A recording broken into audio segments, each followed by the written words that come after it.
So we thought, well, again, what would be the most interesting is to bring in a woman who Alex, be the last person on earth that Alex would have on an eHarmony thing filled out as his person.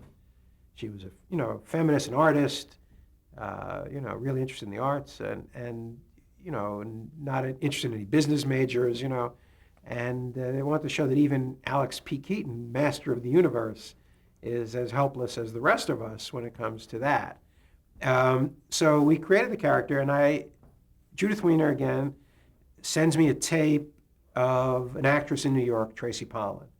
And it was very, very good. But the studio was saying, hey, look, we're a hit show. We don't need to fly somebody out from New York. Surely there's someone here in LA. We don't want to go through that expense.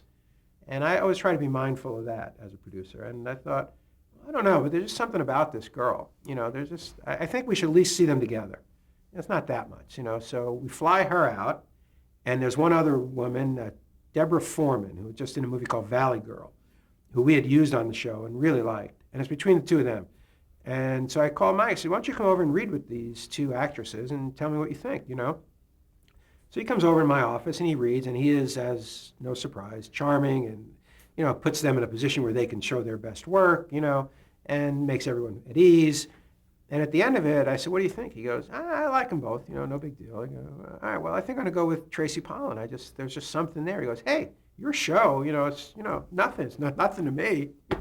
It's like 4 children later, 25 years, Tracy, just, you can't plan your life, It's funny. Mike swears, and I believe him, that there was nothing going on with them. Nothing at this point, But we're coming home one night, and Diana is riding along, and I remember we were on Melrose, I think, by the Mustache Cafe. I remember where I was because I pulled over because she says, there's something going on with Mike and that actress, I think. And I pull over. I'm incensed. I go, this is what's wrong about the public, you public. These are 2 gifted actors. They're portraying characters. They've created a reality. Now you have to put in some kind of fake that this is really going on thing. No, they're just really good. And then I'm disappointed, She goes, there's something going on. Drive the car. But Mike said there was nothing going on then. But somehow she saw something else, that was a show also Michael Whitehorn wrote, which Will McKenzie directed, called The Real Thing. And there's a great moment there where they meet over that punch bowl, and there's that Billy Vera song, What Would You Do at This Moment, And what happened was Mike Whitehorn had walked into this club and heard this song. And he comes in, he goes, you got to get the song. You have to get the song. And he played it for me. I said, yeah, this is the song. And it wasn't cheap. But once you heard the song, you go, yes, it's got to be that song.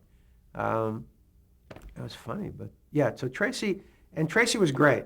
Tracy was great. But then, she didn't want to continue on the show, and it was interesting. And I thought, and they were now an item. They were officially an item.